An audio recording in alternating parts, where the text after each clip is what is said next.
अध्याय 22। हम तीनों सैलून में उसका इंतजार कर रहे थे जब से वह सुबह देर से बाल्थासर पर सवार होकर गया था। अब शाम ढलने के करीब छायाएं लंबी होती जा रही थीं। खुले ग्रामीण इलाकों में उस विशाल घोड़े को नियंत्रित करने के लिए लंबे समय तक किए जाने वाले प्रयास से एक इंसान आधा मर जाएगा। हालांकि सुबह की घटनाओं ने मुझे याद दिलाया था कि मैथ्यू इंसान नहीं था, बल्कि एक पिशाच था जिसके कई रहस्य, एक जटिल अतीत और डरावने दुश्मन थे। ऊपर एक दरवाजा बंद था। वह वापस आ गया है।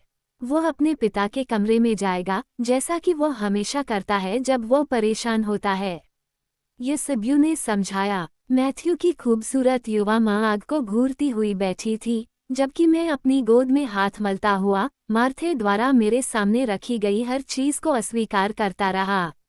मैंने नाश्ते के बाद से कुछ नहीं खाया था, लेकिन मेरे खोखलेपन का भूख से कोई लेना देना नहीं था। मैं बिखरा हुआ महसूस कर रहा था, अपने पहले से व्यवस्थित जीवन के टूटे हुए टुकड़ों से घिरा हुआ था। ऑक्सफोर्ड से मेरी डिग्री, येल में मेरा पद और मेरी सावधानीपूर्वक शोध और लिखी गई पुस्तकों ने लंबे समय तक मेरे जीवन को अर्थ और संरचना प्रदान की थी।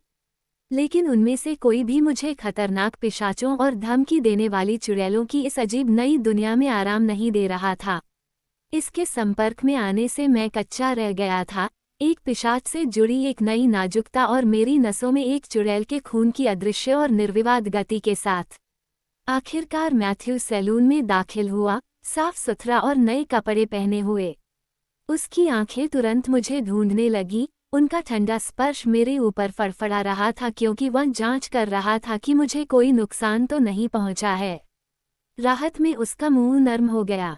मैं ही वह आखिरी संकेत था जो मुझे उसमें सुकून देने वाले अपनेपन का एहसास दिला रहा था। सैलून में घुसने वाला पिशाच वह मैथ्यू नहीं था जिसे मैं जानता था। वह सुंदर, आकर्षक प्राणी नहीं था जो मेरी जिंदगी में एक मजाकिया मुस्कान और नाश्ते के निमंत्रण के साथ आया था। न ही वह वैज्ञानिक था जो अपने काम में लीन था और इस सवाल में उलझा हुआ था कि वह यहाँ क्यों आया है। और मैथ्यू का कोई निशान नहीं था जिसने मुझे अपनी बाहों में भर लिया था और कल रात ही इतनी भावुक तीव्रता से चूमा था। ये मैथ्यू ठंडा और भावशून्य था। उसके मुंह के इर्द गिर्द जो कुछ नर्म किनारे थे, उसके हाथों की कोमलता, उसकी आंखों की स्थिरता, उनकी जगह अब कठोर रेखाओं और कोनों ने ले ली थी। वह जितना मुझे याद था उससे कहीं ज्यादा बुरा लग रहा था। थकावट और सावधानी का मिश्रण जो उसकी लगभग 1500 साल की उम्र के हर पल को दर्शाता था। चिमनी में एक लकड़ी टूट गई। चिंगारी मेरी आंखों में आ गई, जो भट्ठी में गिरते समय खून के रंग की नारंगी रंग की हो गई। पहले तो लाल रंग के अलावा कुछ नहीं दिखा, फिर लाल रंग ने बनावट ले ली। लाल रंग के धागे यहाँ वहाँ सोने और चांदी से सजे हुए थे। बनावट एक चीज बन गई, सारा के बाल। मेरी उंगलियों ने मेरे कंधे से बैकपैक का पट्टा पकड़ा और मैंने अपने लंच बॉक्स को फैमिली रूम के फर्श पर उसी तरह गिरा दिया जैसे मेरे पिता ने दरवाजे के पास अपना ब्रीफकेस गिराते समय किया था। मैं घर पर हूँ। मेरे बच्चे की आवाज़ ऊंची और चमकदार थी। क्या कुकीज़ हैं? सारा का सिर लाल और नारंगी रंग का हो गया था, जिससे दोपहर की चांदनी में चिंगारियां निकल रही थीं। लेकिन उसका चेहरा एकदम सफ़ेद था। सफ़ेद रंग ने अन्य रंगों को दबा दिया, चांदी का रंग ले लिया और मछली के तराजू जैसी बनावट ले ली। चेन मेल एक परिचित, मांसल शरीर से चिपकी हुई थी। मैथ्यू, मैं समाप्त कर चुका हूँ। उसके सफ़ेद हाथों ने सामने की ओर चांदी के क्रॉस वाली काली अंगरखी को फाड़ दिया, उसे कंधों से फाड़ दिया। उसने उसे किसी के पैरों पर फेंक दिया, पेट मोड़ा और आगे बढ़ गया। मेरी आंखों की एक ही झपकी के साथ दृष्टि गायब हो गई। सेप्टूर्स के सैलून की गर्म ध्वनियों ने उसकी जगह ले ली, लेकिन जो कुछ हुआ था उसका चौंकाने वाला ज्ञान बना रहा। चुड़ैल की हवा की तरह जब मेरी यह छिपी हुई प्रतिभा सामने आई थी, तब कोई गर्मजोशी नहीं थी। क्या मेरी माँ के सपने इतने अचानक आए थे और इतनी स्पष्टता थी? मैंने कमरे में चारों ओर नजर घुमाई, लेकिन एकमात्र प्राणी जिसने कुछ अजीब देखा था वह मार्थे थी, जिसने मुझे चिंता से देखा। मैथ्यू यसब्यू के पास गया और उसके दोनों बेदाग सफ़ेद गालों पर हल्के से चूमा। मुझे बहुत खेद है, मामन, उसने बड़बड़ाते हुए कहा। हैन, वो हमेशा से ही सुअर था। इसमें तुम्हारी कोई गलती नहीं है। यसब्यू ने अपने बेटे का हाथ धीरे से दबाया। मुझे खुशी है कि तुम घर आ गए हो। वह चला गया है। आज रात को चिंता करने की कोई बात नहीं है, मैथ्यू ने अपनी मुंह कसकर कहा। उसने अपनी उंगलियां अपने बालों में घुमाईं। P low. मार्थे संकट प्रबंधन के पोषण स्कूल से संबंधित थी। उसने मैथ्यू को शराब का गिलास दिया और मेरे बगल में एक और कप चाय रख दी। यह मेज पर बिना छुए रखा गया था, जिससे कमरे में भाप की लहरें उठ रही थीं। धन्यवाद, मार्थे। मैथ्यू ने गहरी सांस ली। ऐसा करते हुए उसकी आंखें मेरी ओर लौट आईं, लेकिन निगलते समय उसने जानबूझकर अपनी नज़रें दूसरी ओर कर लीं। मेरा फ़ोन, उसने अपने अध्ययन कक्ष की ओर मुड़ते हुए कहा। कुछ देर बाद वह सीढ़ियों से नीचे उतरा। तुम्हारे लिए। उसने मुझे फ़ोन इस तरह दिया कि हमारे हाथ एक दूसरे को छूने की ज़रूरत ही न पड़े। मुझे पता था कि लाइन पर कौन था। हेलो, सारा। मैं 8 घंटे से ज़्यादा समय से फ़ोन कर रहा हूँ। आखिर क्या गड़बड़ है? सारा को पता था कि कुछ बुरा हो रहा है, अन्यथा वह पिशाच को फ़ोन नहीं करती। उसकी तनावपूर्ण आवाज़ ने मेरे नज़रिए से उसके सफ़ेद चेहरे की छवि को उभार दिया। वो सिर्फ दुखी नहीं बल्कि डरी हुई थी। कुछ भी गलत नहीं है, मैंने कहा। मैं नहीं चाहता था कि वो और डरे। मैं मैथ्यू के साथ हूँ। मैथ्यू के साथ रहने के कारण ही तुम पहली बार इस मुसीबत में फंसी हो। सारा, मैं अब बात नहीं कर सकता। आखिरी चीज़ जो मुझे चाहिए थी वह थी अपनी चाची के साथ बहस करना। उसने सांस रोककर कहा, डायना, एक पिशाच के साथ अपना भाग्य जोड़ने का फैसला करने से पहले तुम्हें कुछ बातें जाननी होंगी। सच में? मैंने गुस्से में पूछा। क्या तुम्हें लगता है कि अब मुझे वाचा के बारे में बताने का समय आ गया है? तुम संयोग से उन चुड़ैलों को नहीं जानते जो मंडली के वर्तमान सदस्यों में से हैं, है न? मेरे पास कुछ बातें हैं जो मैं उनसे कहना चाहता हूँ। मेरी उंगलियां जल रही थीं और मेरे नाखूनों के नीचे की त्वचा गहरे आसमानी नीले रंग की हो रही थी। आपने अपनी शक्ति से मुंह मोड़ लिया, डायना, और जादू के बारे में बात करने से इनकार कर दिया। वाचा आपके जीवन के लिए प्रासंगिक नहीं थी, न ही मंडली के लिए। सारा रक्षात्मक लग रही थी। मेरी कड़वी हंसी ने मेरी उंगलियों से नीले रंग को फीका करने में मदद की। जिस तरह से तुम चाहो इसे सही ठहराओ। सारा, माँ और पिताजी की हत्या के बाद तुम्हें और एम को मुझे बताना चाहिए था, न कि रहस्यमय अर्धसत्य में किसी बात का संकेत देना चाहिए था। लेकिन अब बहुत देर हो चुकी है। मुझे मैथ्यू से बात करनी है। मैं तुम्हें कल फ़ोन करूँगा। कनेक्शन तोड़ने और फ़ोन को अपने पैरों के पास ओटोमन पर फेंकने के बाद मैंने अपनी आंखें बंद कर ली और अपनी उंगलियों में झुनझुनी कम होने का इंतज़ार किया। मैं महसूस कर सकता था कि तीनों पिशाच मेरी ओर घूर रहे थे। तो मैंने चुप्पी में कहा, क्या हमें इस मंडली से और अधिक आगंतुकों की उम्मीद करनी चाहिए? मैथ्यू का मुंह सख्त हो गया। नहीं, एक शब्द का उत्तर था, लेकिन कम से कम यह वह शब्द था जिसे मैं सुनना चाहता था। पिछले कुछ दिनों में मुझे मैथ्यू के मूड में होने वाले बदलावों से राहत मिली थी और मैं लगभग भूल गया था कि वे कितने भयावह हो सकते हैं। उसके अगले शब्दों ने मेरी उम्मीद को मिटा दिया कि यह नवीनतम विस्फोट जल्द ही खत्म हो जाएगा। मंडली से कोई मुलाकात नहीं होगी क्योंकि हम वाचा नहीं तोड़ेंगे। हम यहाँ कुछ और दिन रुकेंगे, फिर ऑक्सफोर्ड लौट जाएंगे। क्या आपको कोई आपत्ति है, माँ? बेशक, यसाबेल ने तुरंत जवाब दिया। उसने राहत की सांस ली। हमें ध्वज को फहराते रहना चाहिए, मैथ्यू ने व्यावसायिक स्वर में कहा। गांव को सावधान रहना चाहिए। यसब्यू ने सिर हिलाया और उसके बेटे ने शराब का घूंट लिया। मैंने पहले एक को देखा और फिर दूसरे को।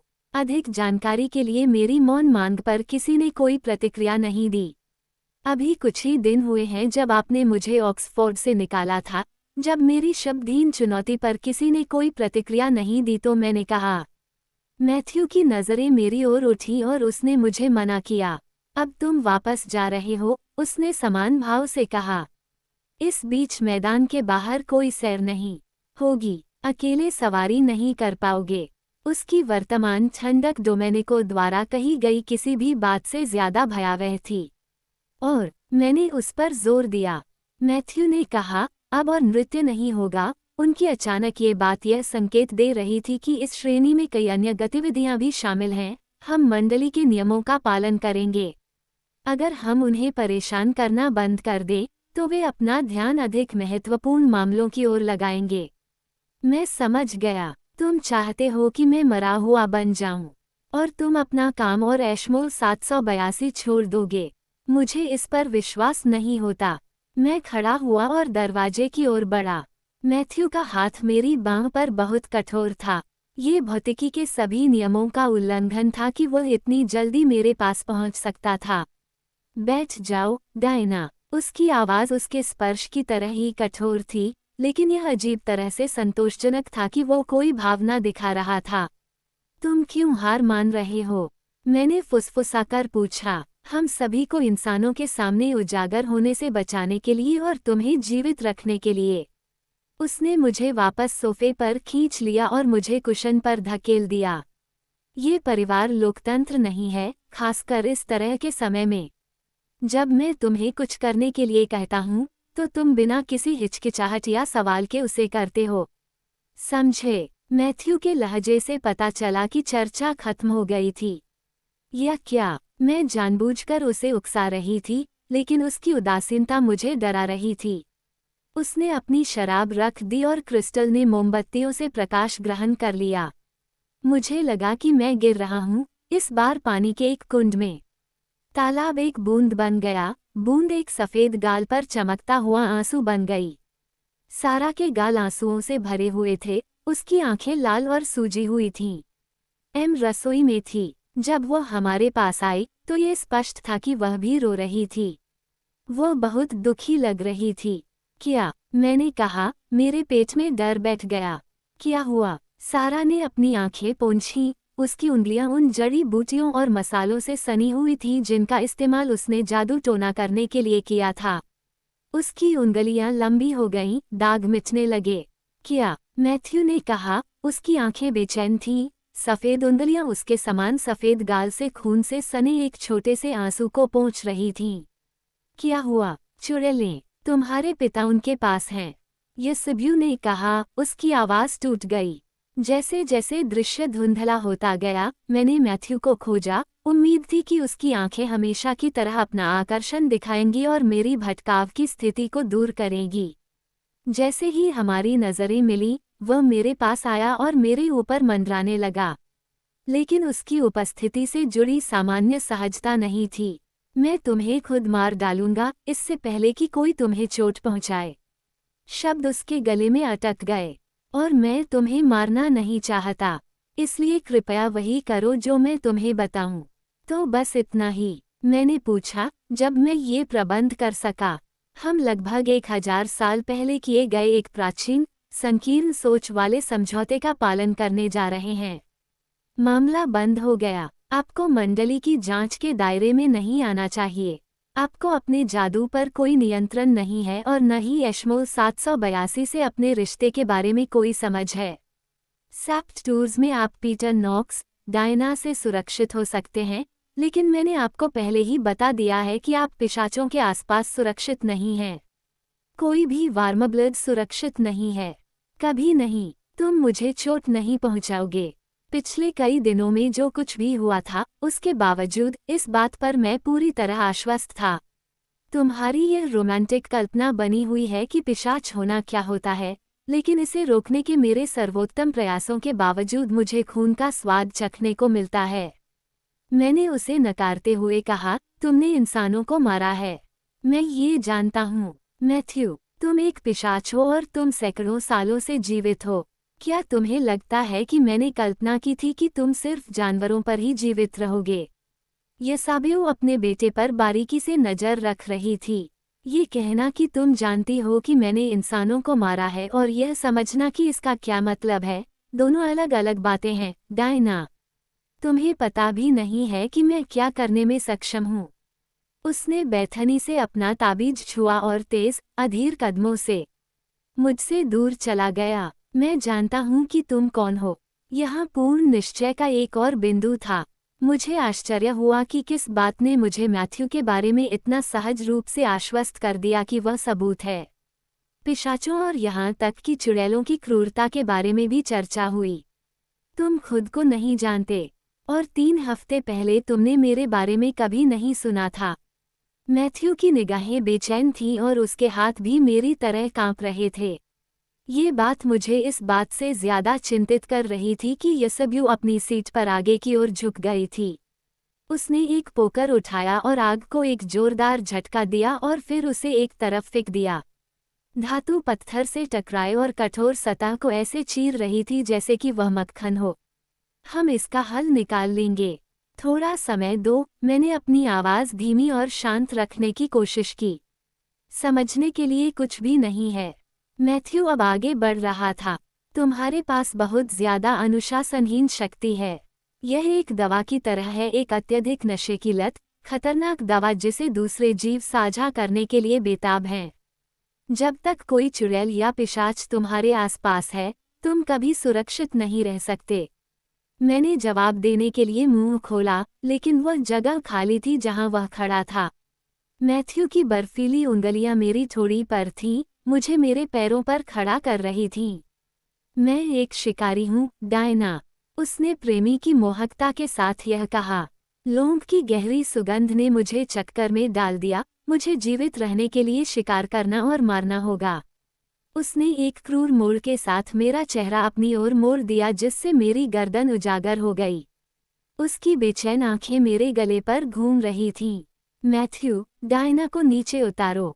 यसब्यू बेफिक्र लग रहा था और मेरा उस पर भरोसा डगमगाया नहीं। वह मुझे कुछ समय के लिए डराना चाहता था। कारण तो स्पष्ट था, लेकिन मैं किसी वास्तविक खतरे में नहीं थी, न ही उस तरह जैसे मैं डोमेनिको के साथ थी। वह सोचती है कि वह मुझे जानती है, माँ, उसने फुसफुसाया।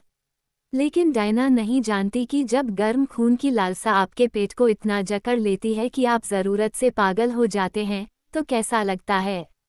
वह नहीं जानती कि हम अपनी नसों में किसी और के दिल का खून महसूस करना कितना चाहते हैं। यह मेरे लिए यहाँ इतने करीब खड़े रहना और उसका स्वाद न लेना कितना मुश्किल है। यसब्यू उठ खड़ी हुई, लेकिन वहीं खड़ी रही। अभी उसे सिखाने का समय नहीं है, मैथ्यू। देखो, ऐसा नहीं है कि मैं तुम्हें सीधे मार सकता हूँ, उसने अपनी माँ की अनदेखी करते हुए कहा। उसकी काली आंखें मंत्रमुग्ध कर देने वाली थीं। मैं तुम्हें धीरे धीरे खा सकता हूँ, तुम्हारा खून ले सकता हूँ और उसे फिर से भर सकता हूँ, और अगले दिन फिर से शुरू कर सकता हूँ। उसकी पकड़ मेरी ठोड़ी से मेरी गर्दन के चारों ओर घूम गई, और उसका अंगूठा मेरे गले की नब्ज को सहला रहा था, जैसे कि वह ये नाप रहा हो कि उसे अपने दांत मेरे मांस में कहाँ गड़ाने हैं। बंद करो, मैंने तीखी आवाज में कहा। उसकी डराने की चालें काफी समय से चल रही थीं। मैथ्यू ने मुझे अचानक नर्म कालीन पर गिरा दिया। जब तक मुझे झटका महसूस हुआ, पिशाच कमरे के दूसरी तरफ जा चुका था। उसकी पीठ मेरी तरफ थी और उसका सिर झुका हुआ था। मैं अपने हाथों और घुटनों के नीचे गलीचे पर बने पैटर्न को घूरता रहा। मेरी आंखों के सामने रंगों का एक भंवर घूम रहा था, जिनमें से पहचान पाना कठिन था। वे आकाश में नाचते हुए हरे, भूरे, नीले, सुनहरे पत्ते थे। तुम्हारे मम्मी पापा हैं, साराह ने समझाते हुए कहा, उसकी आवाज में तनाव था। वे मारे गए हैं, वे चले गए हैं, प्रिय। मैंने अपनी नज़र कालीन से हटाकर उस पिशाच पर डाली जो मेरी ओर पीठ करके खड़ा था। नहीं, मैंने अपना सिर हिलाया। क्या है, डायना? मैथ्यू ने घबरा कर कहा, और क्षण भर के लिए शिकारी को दूर धकेल दिया। रंगों के भावर ने फिर से मेरा ध्यान खींचा, हरा, भूरा, नीला, सुनहरा।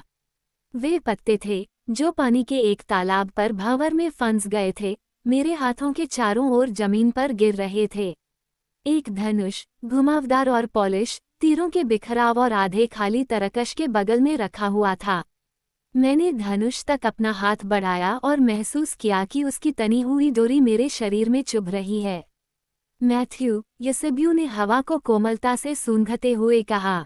मुझे पता है, मैं भी इसकी गंध महसूस कर सकता हूँ, उसने गंभीरता से कहा। वह तुम्हारा है, एक अजीब सी आवाज फुसफुसाई। तुम्हें उसे जाने नहीं देना चाहिए। मुझे पता है, मैंने अधीरता से कहा। तुम क्या जानती हो, डायना? मैथ्यू मेरी ओर एक कदम बढ़ा। मार्थे मेरी तरफ झपटी। छोड़ दो उसे, वो फुसफुसाई। बच्चा इस दुनिया में नहीं है। मैं कहीं नहीं थी, अपने माता पिता को खोने के भयानक दर्द और इस निश्चित ज्ञान के बीच फंसी हुई थी कि जल्द ही मैथ्यू भी चला जाएगा। सावधान रहो, अजीब आवाज सुनाई दी। इसके लिए बहुत देर हो चुकी है। मैंने अपना हाथ जमीन से उठाया और धनुष पर मारा, जिससे वह 2 टुकड़ों में टूट गया। बहुत देर हो चुकी है। क्या इतनी देर हो गई है? मैथ्यू ने पूछा। मुझे आपसे प्यार हो गया है। तुम ऐसा नहीं कर सकते, उसने स्तब्ध होकर कहा। कमरे में एकदम सन्नाटा था, सिवाय आग की चटकती आवाज के। ये बहुत जल्दी है। पिशाचों का समय के प्रति ऐसा अजीब रवैया क्यों होता है? मैंने जोर से सोचा, अभी भी अतीत और वर्तमान के एक भ्रमित करने वाले मिश्रण में फंस गया था। प्यार शब्द ने मेरे अंदर अधिकार की भावनाएं भर दी थीं, हालांकि मुझे यहाँ और अभी की ओर खींच लिया। चुड़ैलों के पास प्यार में पड़ने के लिए सदियां नहीं होती। हम इसे जल्दी से कर लेते हैं। सारा कहती है कि मेरी माँ को मेरे पिता से उसी क्षण प्यार हो गया था जब उसने उन्हें देखा था। मैं तुमसे तब से प्यार करता हूँ जब से मैंने फैसला किया था कि मैं तुम्हें ऑक्सफोर्ड शहर के घाट पर पतवार से नहीं मारूंगा। मेरी नसों में खून दौड़ने लगा। मार्थे चौंक गई, ये सुझाव देते हुए कि वह भी इसे सुन सकती है। तुम समझ नहीं रहे हो। ऐसा लग रहा था जैसे मैथ्यू भी धनुष की तरह 2 टुकड़ों में टूट जाएगा। मैं करता हूँ। मंडली मुझे रोकने की कोशिश करेगी, लेकिन वे मुझे यह नहीं बताएंगे कि मुझे किससे प्यार करना चाहिए। जब मेरे माता पिता को मुझसे दूर कर दिया गया, तो मैं एक बच्चा था जिसके पास कोई विकल्प नहीं था और मैंने वही किया जो लोग मुझे करने को कहते थे। मैं अब एक वयस्क था और मैं मैथ्यू के लिए लड़ने जा रहा था। डोमेनिको के प्रस्ताव पीटर नॉक्स से आप जो उम्मीद कर सकते हैं, उसकी तुलना में कुछ भी नहीं है। आज जो हुआ वह मेल मिलाप का प्रयास था, एक कूटनीतिक मिशन। डायना, तुम चाहे जो भी सोचो, तुम मंडली का सामना करने के लिए तैयार नहीं हो। और अगर तुम उनके सामने खड़ी भी हो गई, तो क्या होगा? इन पुरानी दुश्मनी को सतह पर लाना नियंत्रण से बाहर हो सकता है, हमें इंसानों के सामने उजागर कर सकता है। तुम्हारा परिवार पीड़ित हो सकता है। मैथ्यू के शब्द क्रूर थे, जिसका मतलब था कि मैं रुक जाऊं और पुनर्विचार करूं। लेकिन उसने जो कुछ भी कहा, वह मेरे लिए उसके लिए महसूस की गई भावनाओं से कहीं ज्यादा था। मैं तुमसे प्यार करता हूं और मैं रुकने वाला नहीं हूं। इस बात पर भी मुझे पूरा यकीन था। तुम्हें मुझसे प्यार नहीं है। मैं तय करता हूं कि मुझे किससे, कैसे और कब प्यार करना है। मुझे क्या करना है, ये बताना बंद करो। मैथ्यू, पिशाचों के बारे में मेरे विचार रोमांटिक हो सकते हैं, लेकिन महिलाओं के प्रति आपके दृष्टिकोण में बड़े बदलाव की जरूरत है। इससे पहले कि वह जवाब दे पाता, उसका फोन ओटोमन पर उछलने लगा। उसने ओसिटान भाषा में शपथ ली जो वाकई विस्मयकारी रही होगी, क्योंकि मार्थे भी हैरान दिख रही थी। उसने नीचे हाथ बढ़ाया और फोन को पकड़ लिया, इससे पहले कि वह फर्श पर गिर जाए। यह क्या है? उसने कहा। उसकी आंखें मुझ पर टिकी थीं। लाइन के दूसरे छोर पर हल्की सी फुसफुसाहटें सुनाई दे रही थीं। मार्थे और यसब्यू ने चिंतित निगाहों से एक दूसरे को देखा। कब? मैथ्यू की आवाज़ बंदूक की आवाज़ जैसी लग रही थी। क्या उन्होंने कुछ लिया? उसकी आवाज़ में गुस्से को देखकर मेरा माथा सिकुड़ गया। भगवान का शुक्र है। क्या कोई नुकसान हुआ? जब हम गए थे तो ऑक्सफोर्ड में कुछ हुआ था और यह डकैती जैसा लग रहा था। मुझे उम्मीद थी कि यह ओल्ड लॉज नहीं था। फोन के दूसरी तरफ से आवाज़ जारी रही। मैथ्यू ने अपनी आंखों पर हाथ फेरा। और क्या? उसने ऊंची आवाज में पूछा। फिर एक लंबी खामोशी छा गई। वह मुड़ा और चिमनी की तरफ चला गया। उसका दाहिना हाथ चिमनी के खिलाफ सपाट फैला हुआ था। कूटनीति के लिए इतना ही काफी है। मैथ्यू ने अपनी सांस में कसम खाई। टिल कुछ घंटों में वहां पहुंच जाएगा। क्या तुम मुझे ले जा सकते हो? हम ऑक्सफोर्ड वापस जा रहे थे। मैं खड़ा था। ठीक है, मैं उतरने से पहले फोन करूंगा। और मार्कस, पता लगाओ कि पीटर नॉक्स और डोमेनिको मिशेल के अलावा और कौन-कौन लोग इस मंडली के सदस्य हैं। Peter Knox. पहेली के टुकड़े अपनी जगह पर आने लगे। कोई आश्चर्य नहीं कि मैथ्यू इतनी जल्दी ऑक्सफोर्ड वापस आ गया था जब मैंने उसे बताया था कि भूरा जादूगर कौन है। इससे ये स्पष्ट हो गया कि वो अब मुझे दूर धकेलने के लिए इतना उत्सुक क्यों था। हम वाचा तोड़ रहे थे और इसे लागू करना नॉक्स का काम था।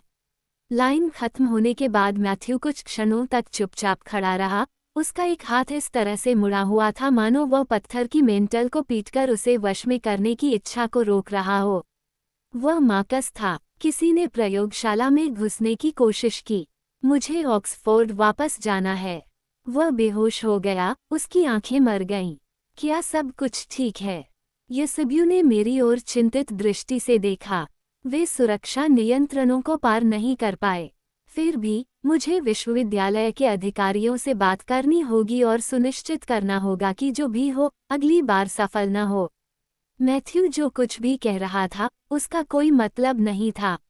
अगर चोर असफल हो गए थे तो उसे राहत क्यों नहीं मिली?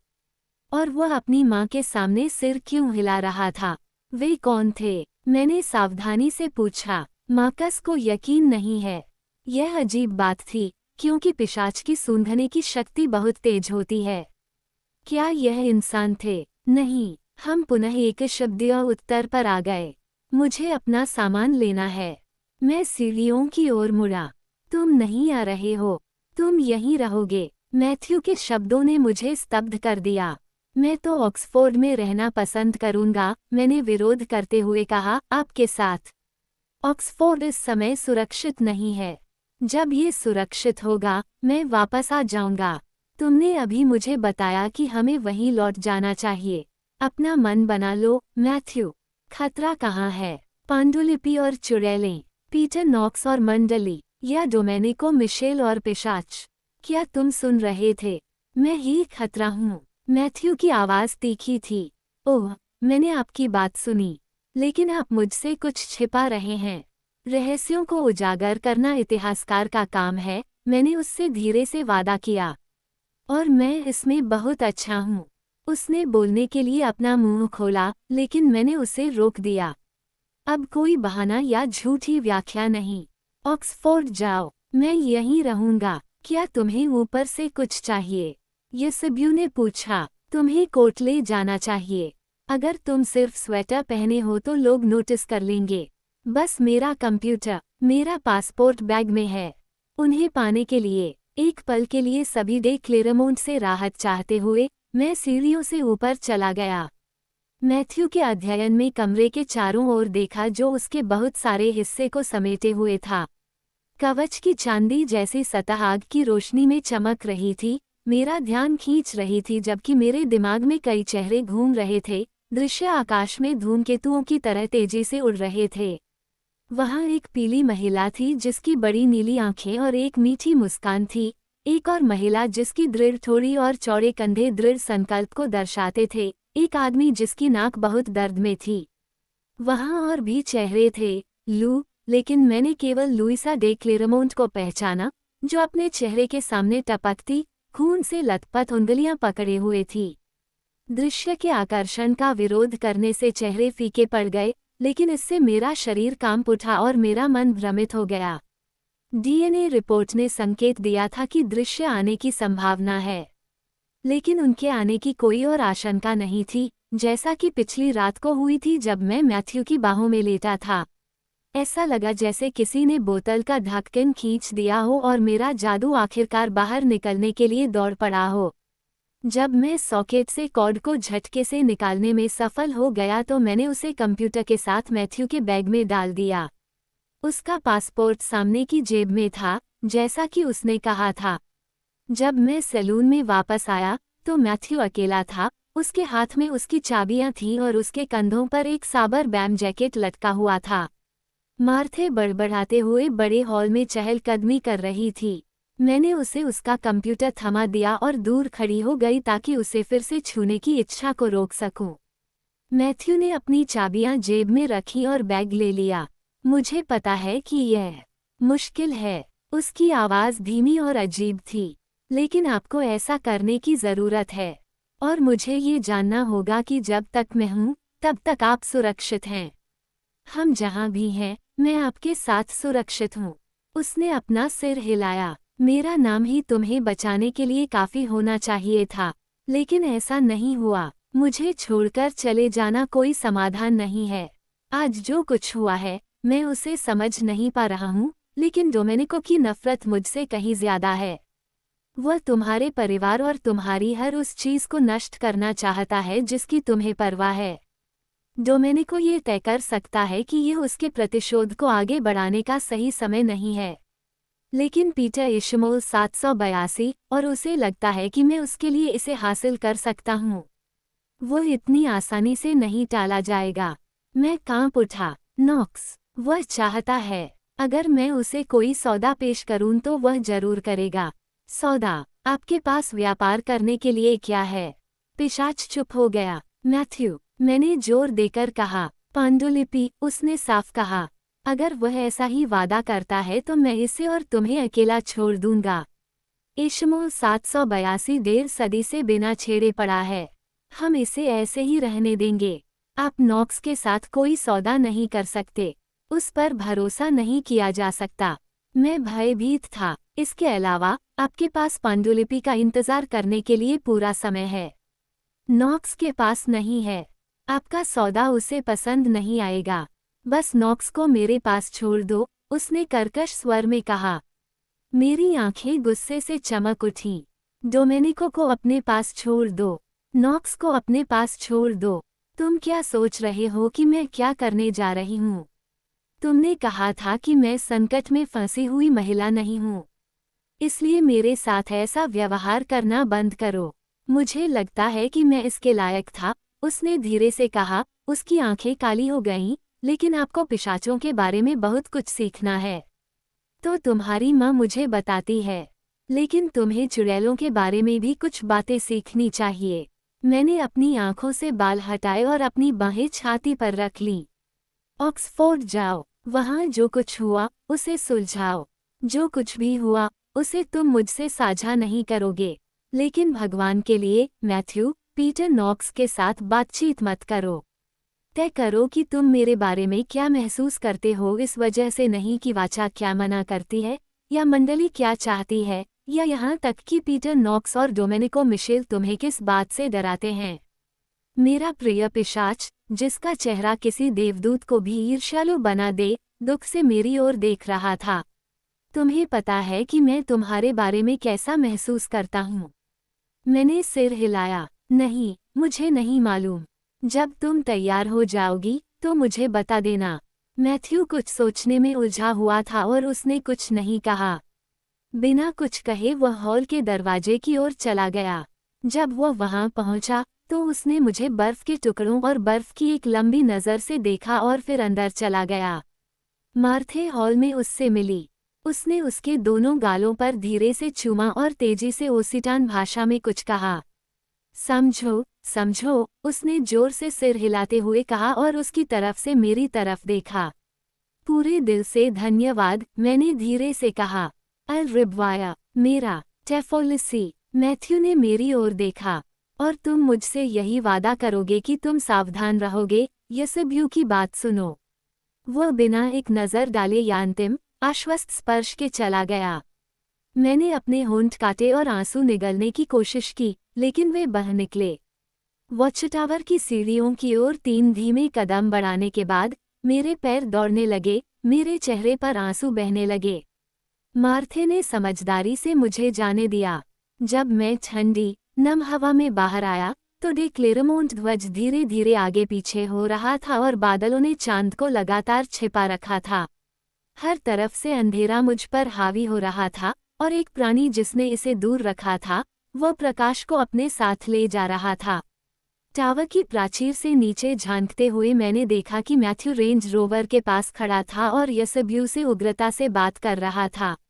वह चौंक गई और उसने उसकी जैकेट की आस्तीन पकड़ ली, जैसे कि उसे कार में चढ़ने से रोकना चाहती हो।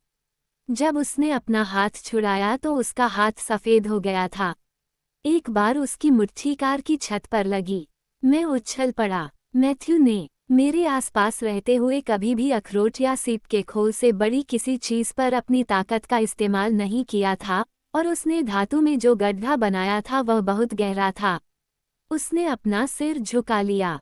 यूसुब्यू ने उसके गाल को हल्के से छुआ, उसकी उदास सूरतें मंद रोशनी में चमक रही थीं। वह कार में चढ़ गया और कुछ और शब्द कहे। उसकी माँ ने सिर हिलाया और वॉचटावर की ओर कुछ देर तक देखा। मैं पीछे हट गया, उम्मीद कर रहा था कि उनमें से किसी ने मुझे नहीं देखा होगा। कार पलट गई और उसके भारी टायर बजरी पर चरमरा गए जैसे ही मैथ्यू आगे बढ़ा। रेंज रोवर की लाइटें पहाड़ी के नीचे गायब हो गईं। मैथ्यू के चले जाने के बाद मैं किले की पत्थर की दीवार से नीचे फिसल गया और आंसू बहाने लगा। तब मुझे पता चला कि विचवॉटर क्या है।